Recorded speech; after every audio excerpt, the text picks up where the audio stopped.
Welcome to this first in a series of audio commentaries for Better Call Saul. This series is incredibly rich in imagery, symbolism, great themes, amazing artistry, and psychological depth, and these commentaries are designed to talk you through what makes this series so fantastic.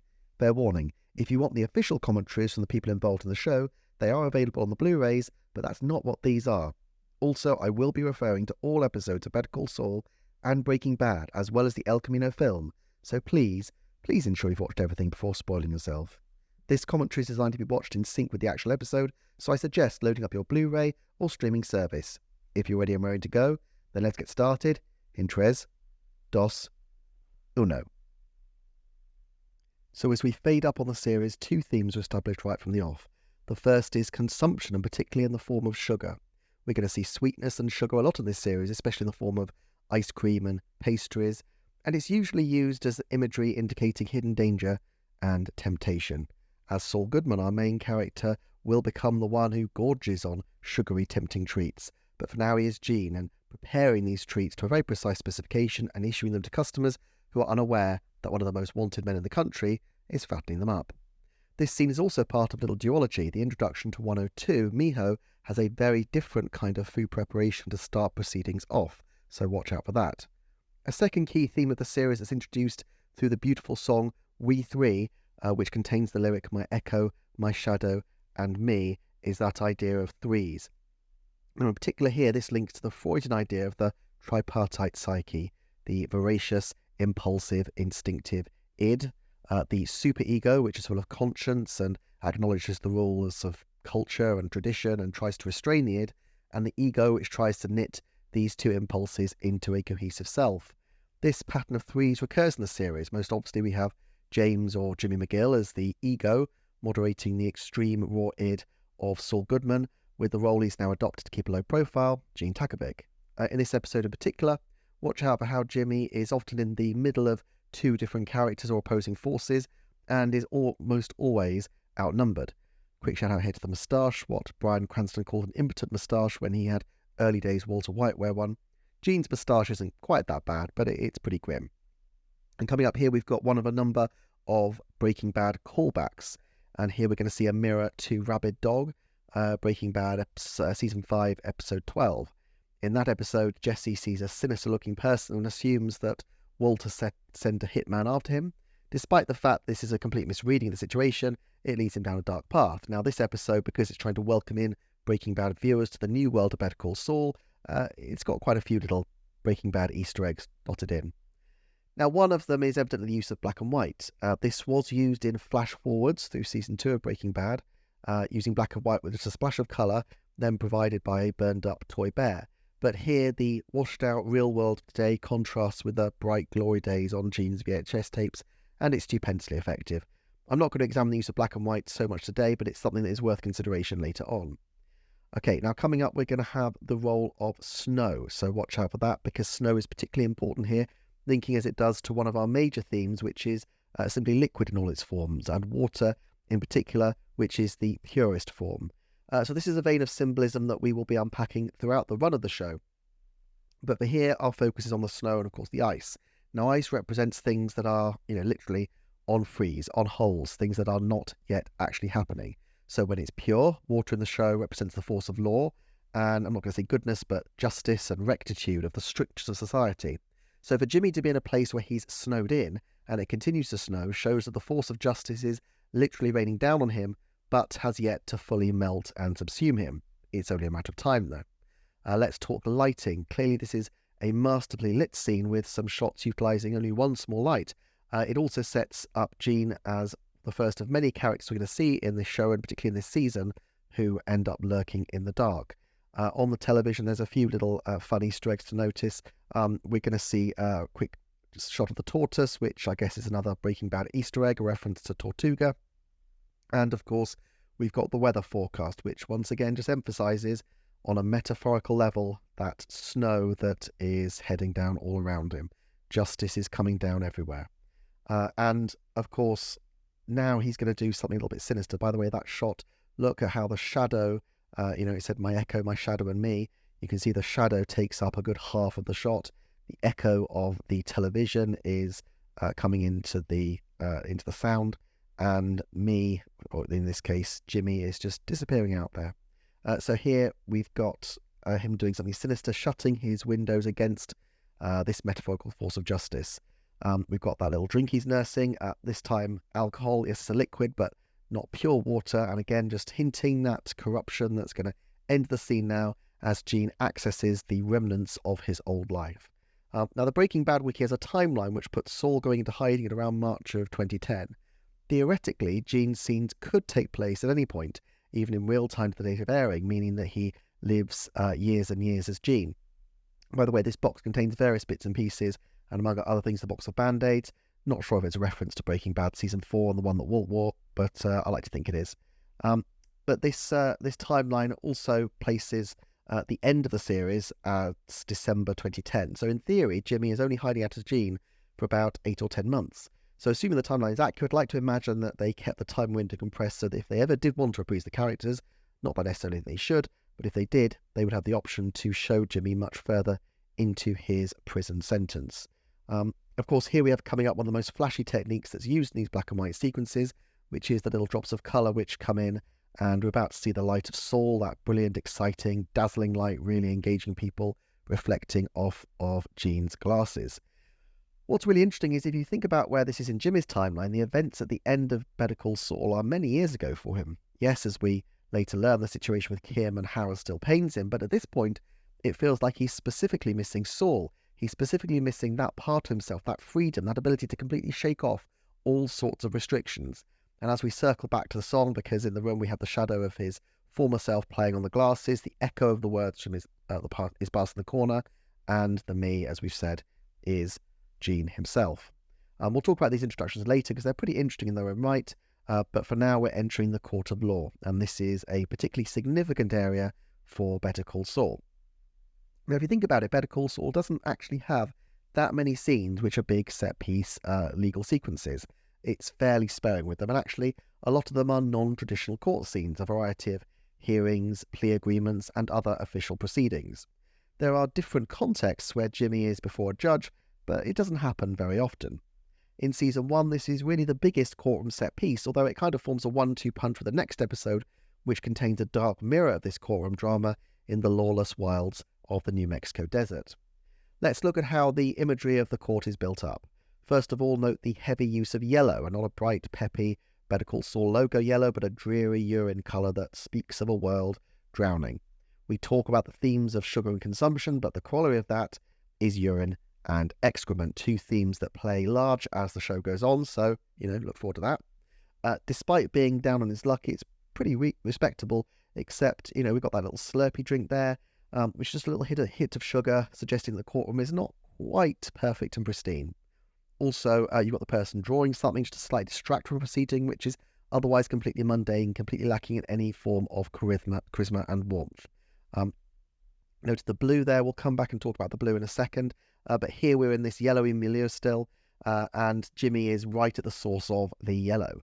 The urinal is where the liquid carrying impurities are theoretically flushed away by clean water, and that's what this court system is doing, or at least trying to do. These aren't Clarence Darrow or Atticus Finch kind of affairs. The cases that are presented here to Kim as Save the Broken Lawyer cases just don't exist. Here you've got tiny urine stains being semi-adequately washed away by a system that is overloaded and exhausted. The urinal is the perfect metaphor of that. Here we see counterintuitively, this is where Jimmy builds his energy. Now look at the amount of blue here. Blue, blue, blue, blue, blue, as he's walking through into the main court area. We can see also the carpet is blue. Now, the significance of blue is that this is the colour that's most associated with morality, with rectitude, with the force of law. So you'll see Kim Wexler, certainly in the early part of the show, is almost exclusively in blue. In a short while, as you see all the movement around, you'll notice even more blue continuing to emerge into the frame. There we have one example here. So all this blue furnishing on the floor doesn't really adequately disguise the fact that this is still a urine-y yellow, but you can see that fundamentally this is a respectable place despite its rather sad trappings. Now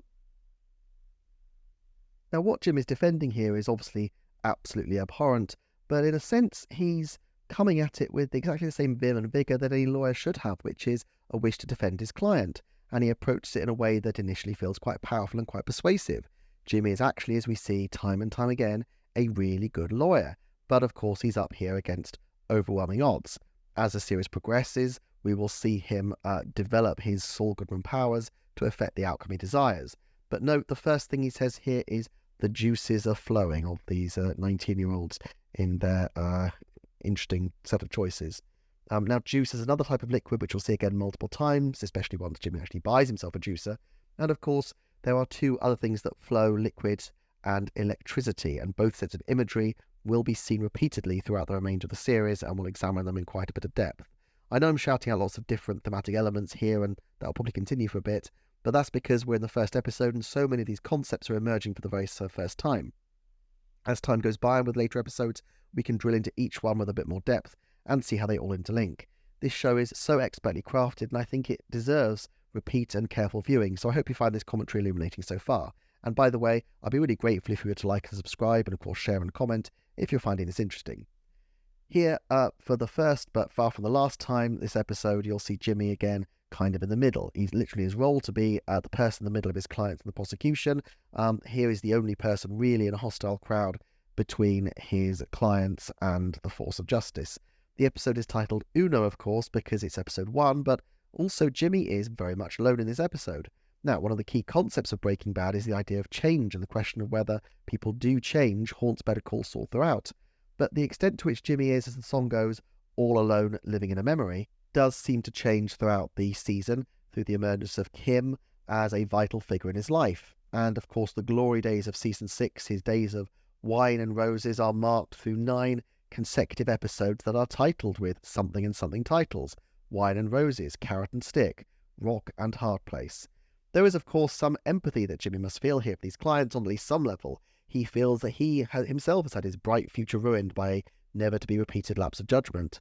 Of course, as we know, Jimmy's lapses of judgment are repeated again and again. Note that Jimmy, when he sits down, he's got that golden or urine-coloured pen that he taps in effectually. And also I love as the television comes over, you can see just under there that it's laden down with buff-coloured boxes. Everything about this proceeding is tired, heavy, overburdened. And of course, if we go with the idea that everything in colour is a flashback prompted by Gene watching his Saul tapes, as suggested by the beginning of the episode, it's interesting that we already have another television taking us back even further in time. And I think the idea that we can keep going back and back and back and see similar patterns emerging is something that is touched on throughout the series, particularly, of course, in the finale. We're about to see another scene with a character that I love, one of the great bit part characters, who is the Contract Council Administrator. Now, she's never named on camera, and I'm probably mispronouncing it, but you can just about see on the check that it's Lyon Delepe, and that is the clerk of the courthouse, the administrator. Of course, she's dressed in blue because she is representing the law, and yet again the law is completely unyielding to Jimmy's fits of rage. Apart from the fact the scene introduces how desperate Jimmy is for money, Jimmy's language reinforces the theme of the shitty courthouse. We can also see the soft toys in the background, which is something that the writers are developing there for later appearances. So as we enter the car park, we're about to get the glory of one of Better Call Saul's most crucial props, the Suzuki Esteem. As the name suggests, it's an emblem of Jimmy's esteem, and so appropriately it ends up parked in a desert. Regrettably, in the finale, there was a cutscene showing what became of it, at least it was in the script, but for now, we see it in all its glory. It represents, of course, the Better Call Saul colours, that same urine yellow, although maybe glowing a little bit brighter in the sunlight than the dingy courthouse, and visible later we'll see just a shot of red. We've talked a lot about the significance of blue and yellow, but red is the third key colour to watch for in this series, as it represents, not surprisingly, danger, heat, and the world of the cartel. A car which is mostly yellow but with one red door that's been added on serves as a perfect, if worrying, metaphor for Jimmy's future. And note in a second that when we see the car drive off, as we will very soon now, the door will appear to be on the right for the viewer, which is effectively the direction going forward. His past is a pissy yellow, his future is a hot and dangerous red. Now, Jimmy is a character who lacks a fixed identity. You'll see him battling back and forth between not just different characters, but different names entirely, and we just saw him there in one of his guises, the secretary to James M. McGill Esquire. There we saw the red window. Also, we've just got a little glimpse of Mike, so we see the red door, and then instantly we're about to get to Mike. Now, what's interesting with this particular scene is, again, it might seem like it's a one-to-one scene because it's just him and Mike, but of course we've got the police behind him, and actually in a second we'll pan back and see that there's a huge number of police cars there, and we're about to have someone else come up behind him as well just to block him in. So Jimmy is yet again stuck in the middle and being put upon. As far as Mike goes, it's an interesting introduction because for a large part of this season, and as it turns out for huge stretches of run, his plot line ends up almost in parallel to Jimmy's. Sometimes the same themes and ideas come to the surface, but, sometimes not. It does set up Mike's fastidiousness, though. Now, you're going to see that huge line of police vehicles behind Jimmy in a second, just completely outnumbered. The police, of course, dressed in blue. Theoretically, they're arbiters of an upstanding justice system, but they're completely indifferent to his personal dramas. Jimmy is just a square peg in a round hole. So we talked about this idea of him having these different identities. So James McGill Esquire is one, but we're going to see this throughout the show. James McGill, Gimme McGill, Jimmy McGill, the lawyer you can trust, Saul Goodman, Gene Takovic, left alone Victor with a K. So he's going to move between these identities because he's not completely sure of himself. And of course, now we're getting to the Kettlemans. Note they are dressed in blue because at this stage it seems like they're upstanding citizens undone by the terrible actions of a vicious prosecutor.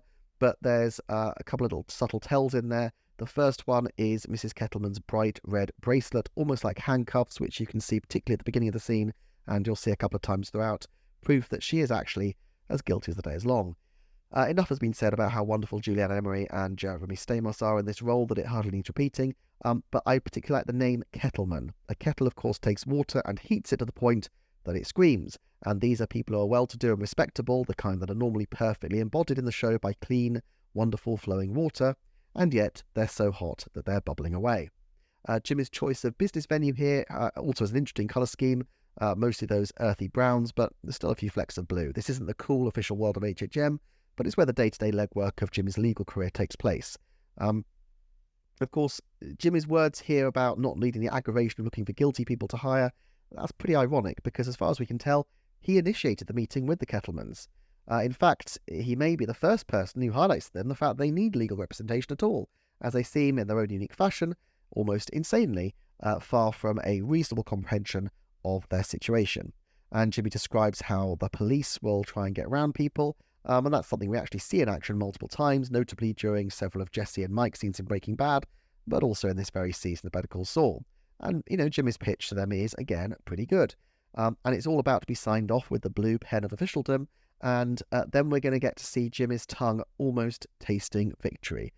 Now, while it's not food, it's another sign of the importance of that idea of consumption. And it's also going to be an important reflection of the theme of three people in the room, and Jimmy being outnumbered, because if it was just Jimmy and Craig, he'd be absolutely quids in. But Betsy reads the room, and in particular reads Jimmy, and sleeps on it. And that's going to link to a third key idea, the idea of sight and vision and who is acting on different levels of awareness. Another little bit here playing around with names. Craig calls him Mr. McGill, which is, just another name of the many that he's acquires. But Jimmy says, call me Jimmy. That is still where his comfort zone lies. Now, interesting in this scene, we're going to get the introduction to the matchbooks, which have a minor subplot throughout the first season. Yes, they're blue because they represent his legal business, and so, at this point it should be above reproach. It's not just any blue, but a royal blue. And what's inside? Well, matches. Literally an object that can spark fire and generate the kind of terrific conflagrations we're going to see metaphorically and literally in the seasons ahead. You can see just a hint of Betsy's bag there, which is, yes, bright red. Yes, she might be dressed in the colours of respectability, but the bag where she literally keeps her money is blood red, as corrupt as they come. Of course, we take a moment there to focus on Jimmy's loneliness before we move on. Again, he's Uno, the only one who's on his side. Now we're getting a little scene planted of Jimmy's financial issues, the full extent of which are going to be played out over subsequent episodes. But I really like the line, flowers that look expensive but aren't. And Jimmy gives himself another name, your stickler for justice. See, the thing is, whereas other people's names, notably Howard's and Chuck's, are so fixed that they're carved in massive letters on a building, although Chuck's is worth discussing, we will do another time, Jimmy never quite manages to pin down his identity. Stickler for justice is a great turn of phrase because justice sounds impressive, but stickler really echoes the Kettlemans. He's intuited that they like the idea of a stickler and thinks, well, if they're sticklers, they're going to want a stickler looking out for them. But they're not really sticklers for anything. Even with their level of massive delusion, they know they're complete crooks, and so even as he's warping his identity to appeal to them, he's also kind of demonstrating to them that he is himself a bit of a crook, which then turns them off still further. They don't want a crook representing them. They want someone who will bring them an air of respectability that they blatantly don't deserve and can't achieve. Now, we've got a bit of a turn here with the introduction of the Skater twins. So I mentioned before as well this idea of gaze, and we're seeing that here. The witnesses exert a pressure on the situation, which is something that Jimmy exploits later, but the idea of who is looking where and who is directing that looking is pretty important throughout the run of the show. In fact, we saw an example of it with the Kettleman scene. Jimmy was watching the pen, but Betsy was looking past that to see Jimmy's expression. The gaze, and indeed, as Jimmy says, the show, is incredibly important, but it's something we'll see much more prominently in later episodes. As with the Kettlemans, these Skater twins could have been a single character, but they come as a pair. If they were individuals, the power relationship here would have been very different. Think of Walt and Jesse. And the twins are explicitly moulded as a kind of younger version of Jimmy, slipping skaters, creating a few scores from some, quick trickery.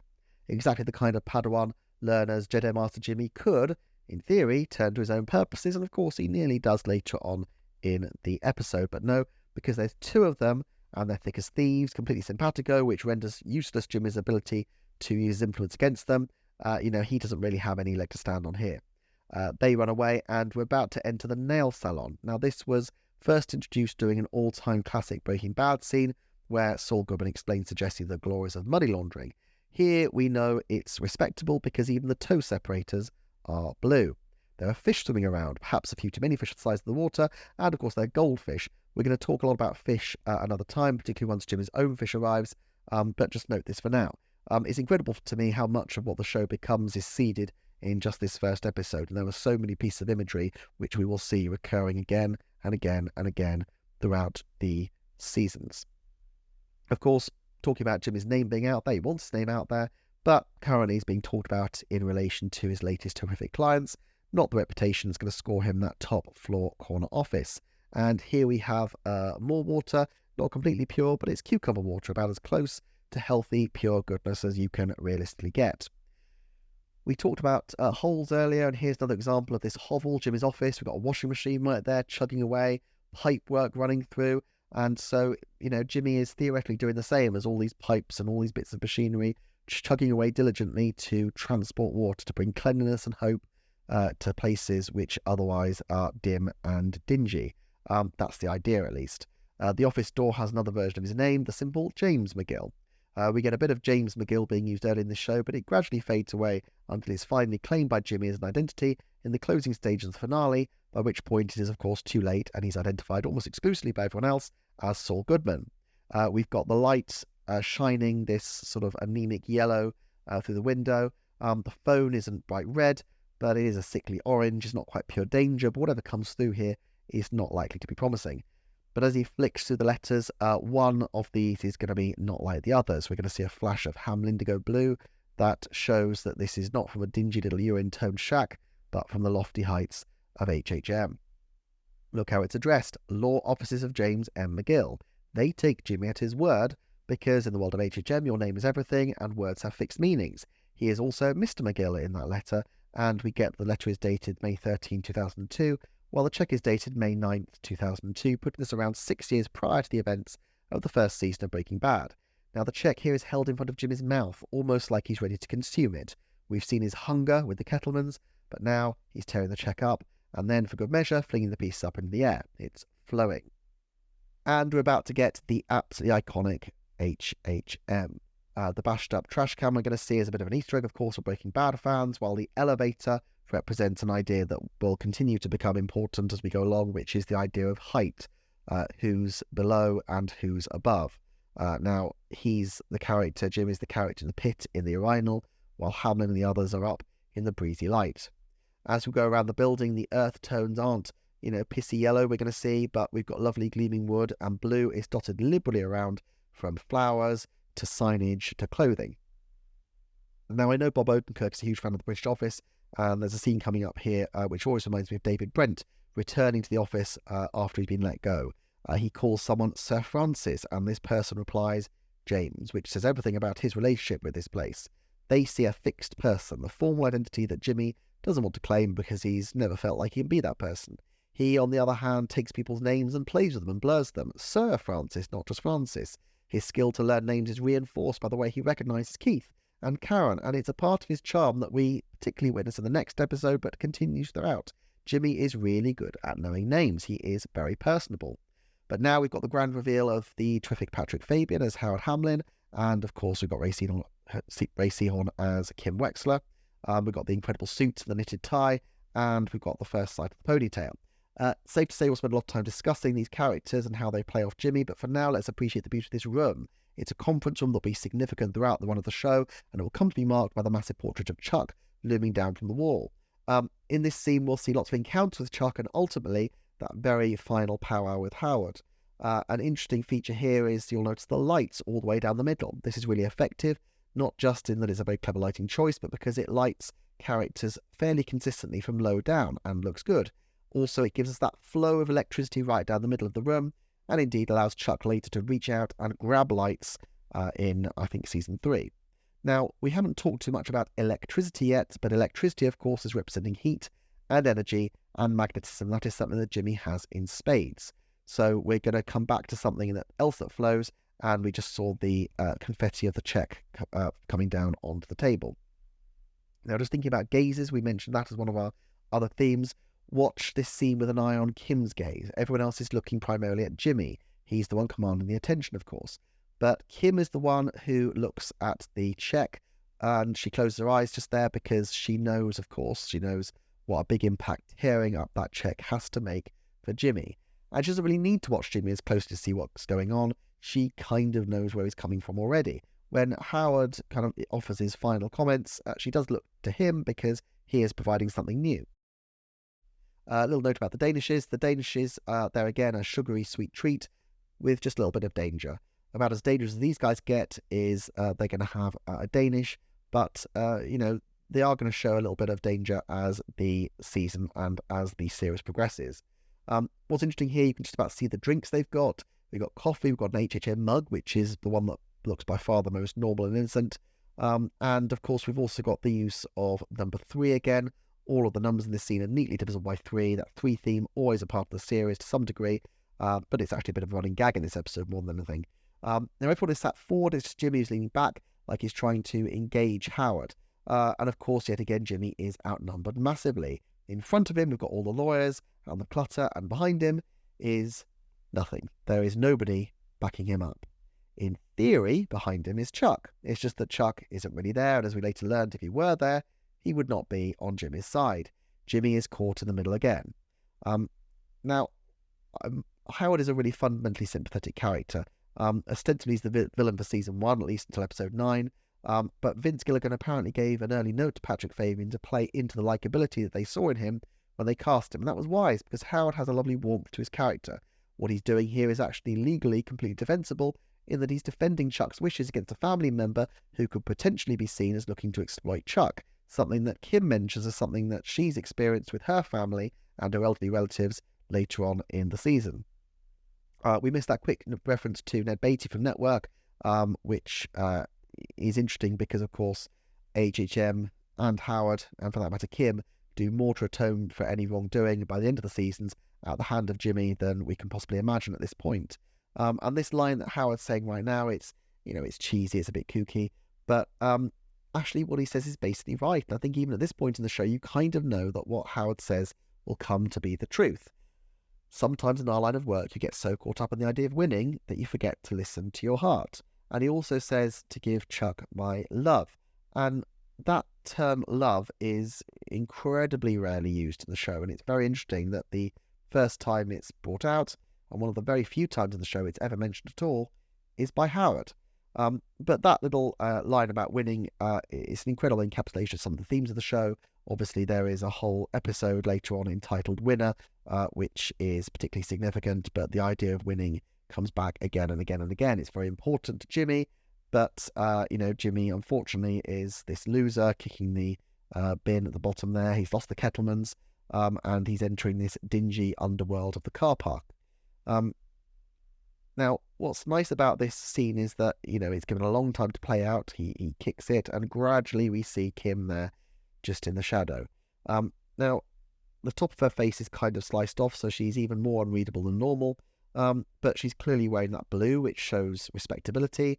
Now, there's a little bit of red there, that fire at the end of the cigarette. And, again, this scene has been talked about so much. The fact that Ray's seen on identified from this scene and the way it's written that the way that Kim dealt with and cleaned up Jimmy's mess suggested someone who was used to managing addiction. That idea came from here and obviously had big significance in season 5. But I also think what's great about Kim in this very early scene is we see how she moves with incredible precision. Watch in a minute how she stamps away the cigarette. It's the complete opposite of Jimmy, who is just this firework combusting. On the wall, you can see this is parking floor 3, P3, truly the lowest of the low. And of course, these doors represent a barrier between the underworld of the car park and the formal stratified world of HHM. Jimmy doesn't mind acting out with rage inside HHM, but Kim is very much a different character in there. She is physically cleaning things up. Now, needless to say, the image of the shared cigarette plays right through to the penultimate scene of the show. Is this the one time that Jim is in a duo? Well, if you actually look at that scene, Kim is on one side of Jimmy, but on the other side of Jimmy is the door to HHM. So that's clearly a conflict of interest there, and she has to cross in front of Jimmy in order to get to, where she needs to go. And of course, she really stamps out that cigarette. That one spark of danger of rebellion is completely snuffed out. Now we're getting to Chuck. Items in the mailbox, you notice the car keys are red. Another hint that the key to his esteem is danger, is redness, and of course danger is a phone as well. Currently, the purpose of this being played is a mystery, so let's not dwell for now. We see the spark as he grounds himself, suggesting there really is danger here. But of course, it's a pretty pathetic wibbly post, so how big a danger can it be? Now inside, we've talked about holes and hovels and dark places, but here is the grandest, loftiest character in the show in his own personal gloomy pit with wires hanging off the walls and only a few gas lanterns breaking up the blackness. We've talked about water as a theme, but heat and fire is very much the counterpoint. As I mentioned, the Kettlemans, we've seen the red colour here before, but what's interesting is that Chuck is maintained here by heat provided by Jimmy, the flame of gas lanterns. A little flicker of fire Chuck can cope with, at least at this point, but flowing electricity, metaphorically Jimmy, out in the world, that he cannot abide. Even the ice here, elsewhere a symbol of purity and justice, even if delayed, is sickly. When it melts, it's not going to reveal anything other than trichinosis. The ice here is provided in a rubbish bag, suggesting, as Jimmy fails to deny in a much later episode, that it was indeed stolen. And, it's a rubbish bag because, of course, it's a rubbish bag. Jimmy is, as ever, dealing with the rubbish, dealing with the waste. We have this theme of consumption and then waste, and Jimmy is the one who manages all that, thanklessly and without respect, until he decides to venture into more of a role of consumption himself. Chuck here, clothed in blue, of course, is first introduced with his finger up to interrupt Jimmy and to say that his timing is good so that he can do Jimmy's bidding. In a nutshell, there is the relationship between the two brothers. Chuck is the leader and the one who expects, of course, to be served.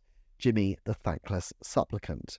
And yet, despite that this is one of the very rare scenes in the show, which is theoretically a pure one-to-one scene, we're going to see that there is another element there, because Howard, through the form of the matchbook, is going to enter in as someone who works to outnumber Jimmy yet again, even in this one-to-one conversation with his brother. Chuck mentions briefly this electrical field work on zebrafish.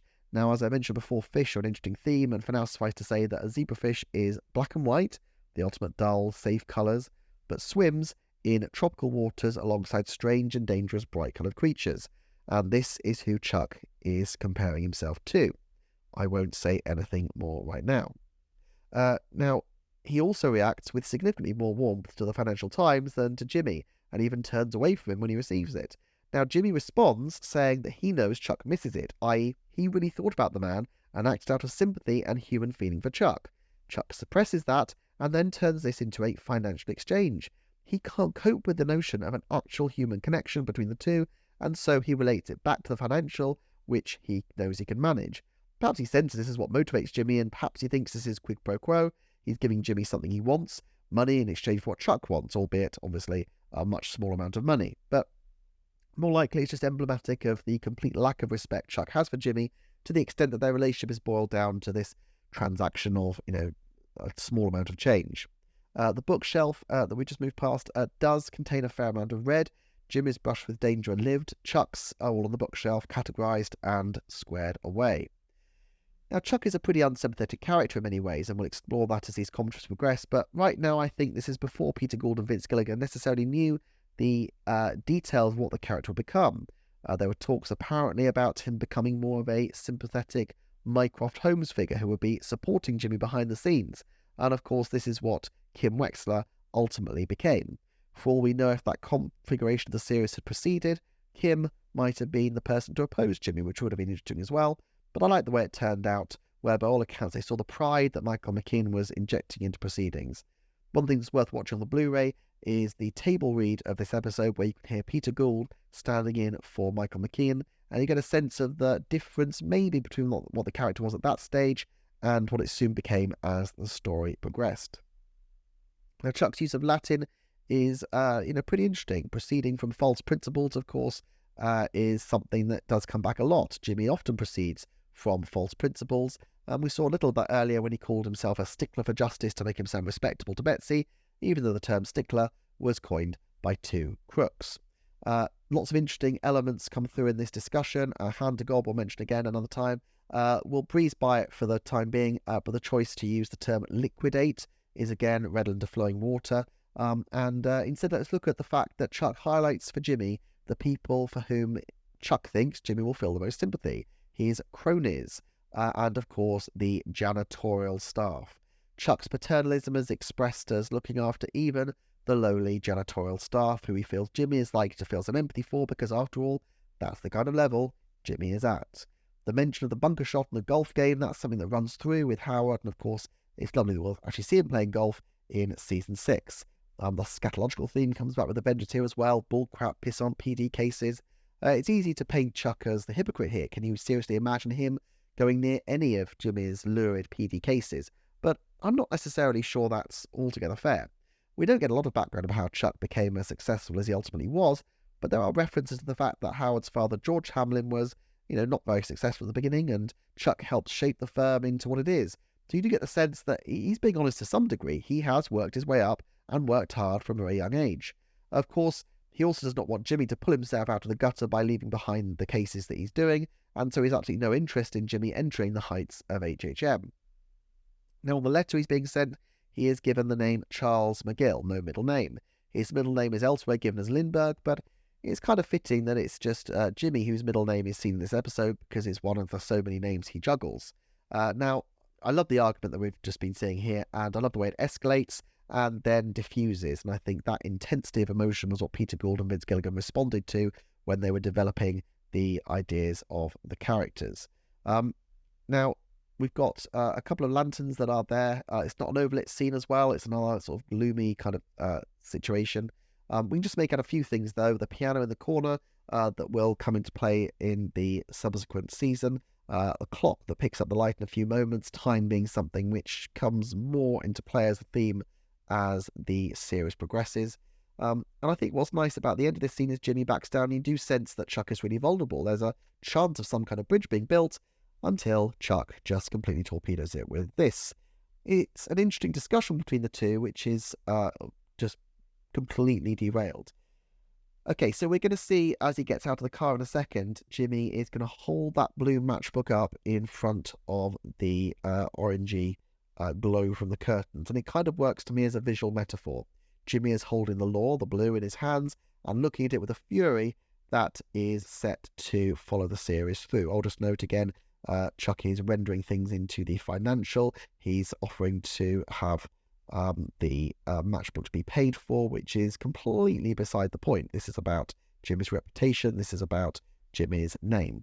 And of course, we see Bob Odenkirk doing this brilliant thing that he does of becoming this absolutely hotbed of seething, simmering rage. And of course, the locus of his rage, as ever, it can't really be Chuck. So it goes to Howard, And it remains true for Howard's entire run of the show that he really takes the brunt of Jimmy's hatred, Jimmy's animus, right up until the plan and execution.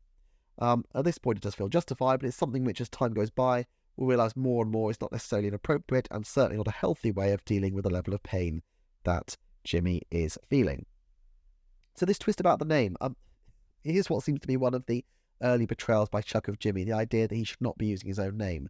Now, in order to persuade Jimmy to bend to his way of thinking, he comes up with some suggested names that I just absolutely love. I mean, Vanguard Law, Gibraltar, both of them are designed to be not names that Chuck thinks are good names, but names that Chuck thinks Jimmy will like. For example, the idea of being a vanguard. Now, what does that say about Chuck's view of Jimmy?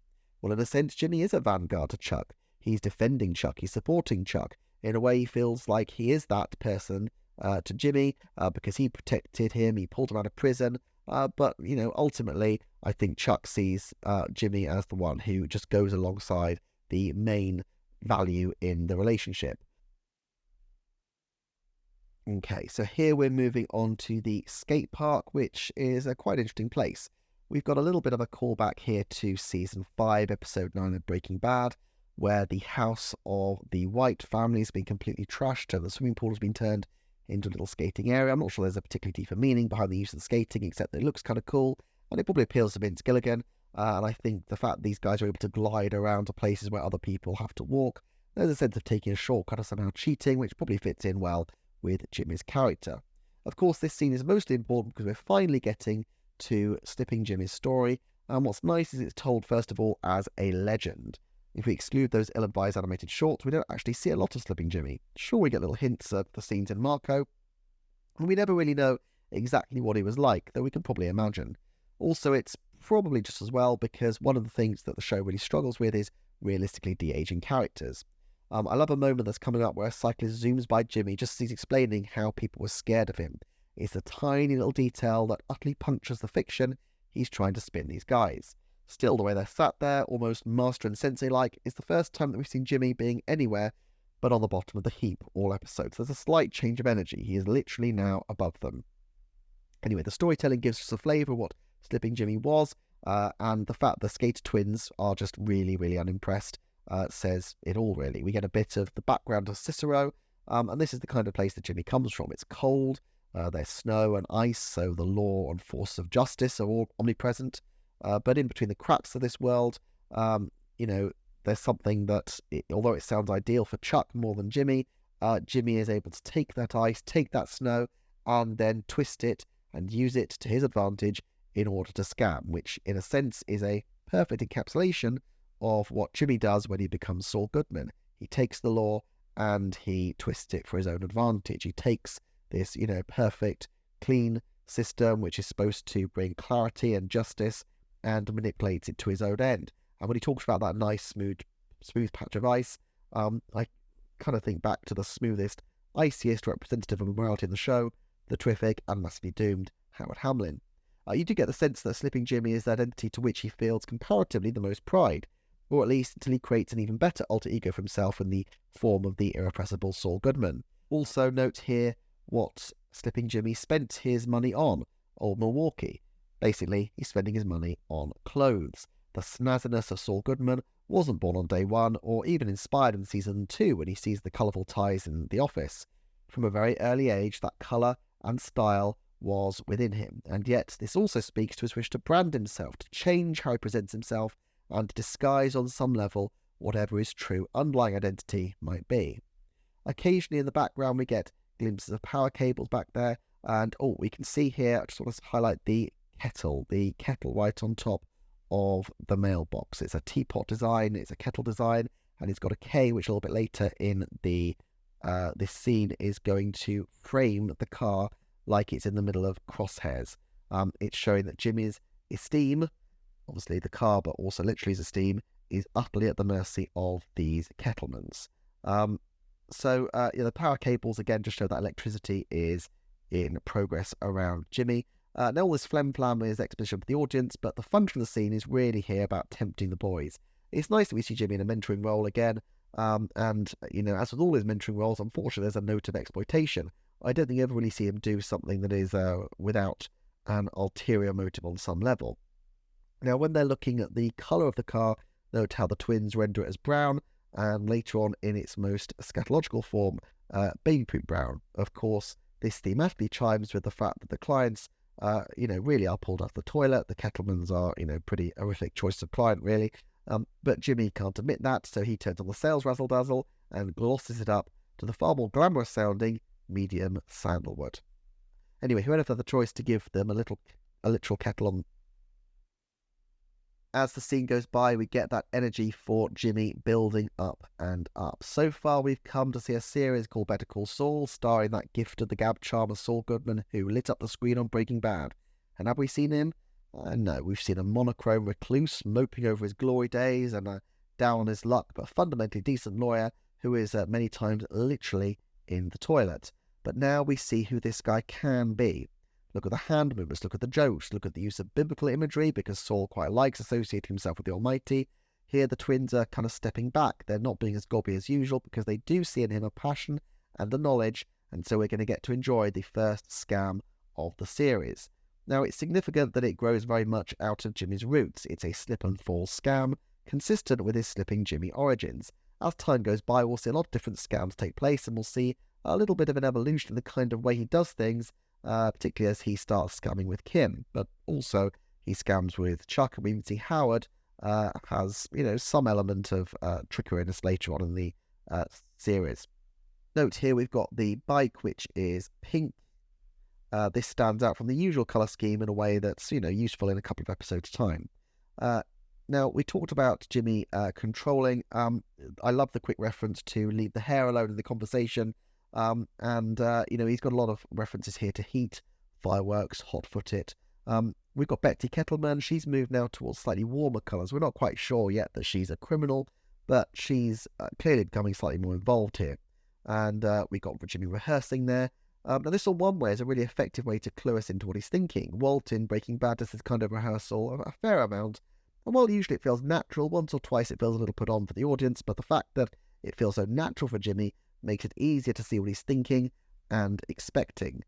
Again, he's trying to direct and control events, and again he ends up in the Now look at the hand signals here, and of course the camera is out and ready. It's not just what's happening, but what is seen to be happening. Like a good magician, what is actually happening is not quite what it appears, and that's what makes this scenario so important. It's all about viewpoint. So this seems like a good point, just to pause and talk about what I'm trying to achieve with these commentaries. I absolutely love Better Call Saul, and I really enjoy watching it. And so what I'm going to try and do is share some of the key images, some of the key ideas, some of the key themes. As time goes by, we might talk in depth about particular characters, about particular deeper questions the show explores. If there are particular things you'd like to see explored, then obviously please do put it in the comments below. So to step back and reflect on what we've seen in this episode so far, we've very, very carefully built up this sense of where Jimmy is in the world. And notice that everything is completely focused on Jimmy. We've got a tiny scene of Mike, we've got a tiny scene of Kim, we've got a glimpse of Howard, we've got a good size but still relatively small scene with Chuck. But this is very much Jimmy McGill's world, and what's happening is piece by piece we're just filling in those parts of the puzzle. If you think about what was inherited from Breaking Bad, we had a character who didn't really have a private life but was pretty content, as Lalo would say, just making money, just being part of these criminal enterprises. So now we have to backtrack to fill those gaps in. And already by this point we know very fully who Jimmy is, his key relationships, his dreams, his aspirations, his backgrounds, his failures. The writer Russell T Davies, famous for Doctor Who, Cucumber and others, talks about turning characters, constantly looking at them from new perspectives, showing new insights and new sides to each character is every single scene. This is masterfully pulled off in the episode as we're constantly exposed to new sides of Jimmy, and of course inevitably his first scam leads not to a massive payoff of his dreams, but to, something very bad indeed. Just to mention, I love the term bailed and wailed, and for that matter, the expression we were diamond, which just seems perfect for these guys. What's interesting here is that Jimmy loses control of the situation in a massive way, but he is instantly bouncing back. How does he do this? Well, his weakness here becomes a strength. He changes character. He's now going to be the twins' lawyer. The story just flows so naturally.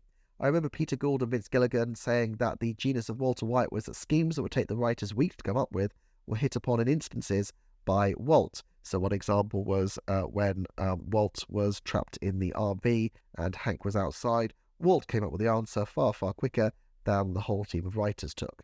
And Jimmy has a bit of that magic here. what you're going to see here is this first intersection between Jimmy and the cartel. It's kind of striking that if you watch Better Call Saul through, that the cartel storyline runs almost completely separate from Jimmy's for a very long time. At the beginning of season 1, he hits the cartel world hard, and then it's not until season 5 that he and that part of the show cross paths again. Through season 5, there are several encounters between him and Lalo in the middle 7 episodes of the season, and then at that point, Lalo is really out of Jimmy's life again until the middle of season 6, where there's a couple of episodes which end that relationship between Jimmy and the cartel. In total, they're only really involved with each other for, maybe not even a dozen episodes, depending on how you slice them, but it's a hugely important part of the show, and of course many of the shocking and memorable scenes. Now, I suspect it may have ended up being a smaller plot point that was originally intended. Clearly, they had discussions in the writers' room about how quickly to make him full Saul Goodman, and I think it was absolutely right that they pulled away from that. I like the honey pot reference there, sweet sugary temptation.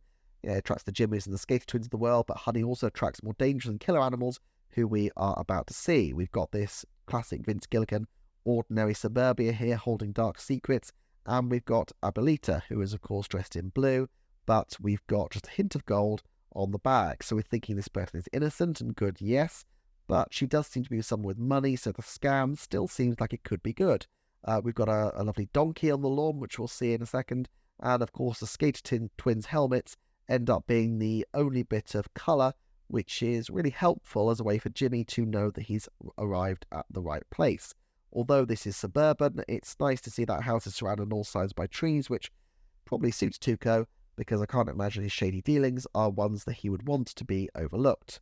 Now, there's a mention of Hit and Run, which is also the title of a subsequent episode and part of a later Jimmy and King's theme.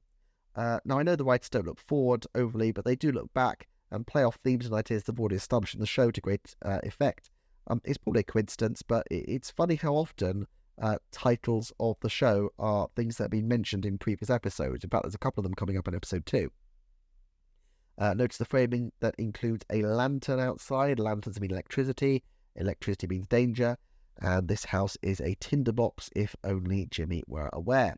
Now, Jimmy gets to pass the respectable-looking blue porch chair and take on yet another role, the most official-sounding person he can. He's an officer of the court. Chuck would be, not proud, obviously. The scene sets up Jimmy looking through the window in the next episode, which links it very beautifully, and at the end we get that final wonderful twist. I guess there was a keenness to bring back the Breaking Bad elements as soon as possible, but, to the credit of the producers, they maintained the surprise that Tuco was going to appear by calling him Mijo throughout the scripts. Unlike the Breaking Bad pilot, which reaches an element of completeness, this first episode ends quite open-ended. In fact, I would argue that episode 1 and 2 together form the perfect opening act of this grand story. So that brings us to the end of episode 1, Uno. Thank you so much for watching, and I hope that you really enjoyed it. Your feedback would be incredibly appreciated. Sharing would be helpful as well. And of course, please subscribe for more. And if you don't want to do any of that, just whack the like button for me. Thank you so much, and I will see you next time.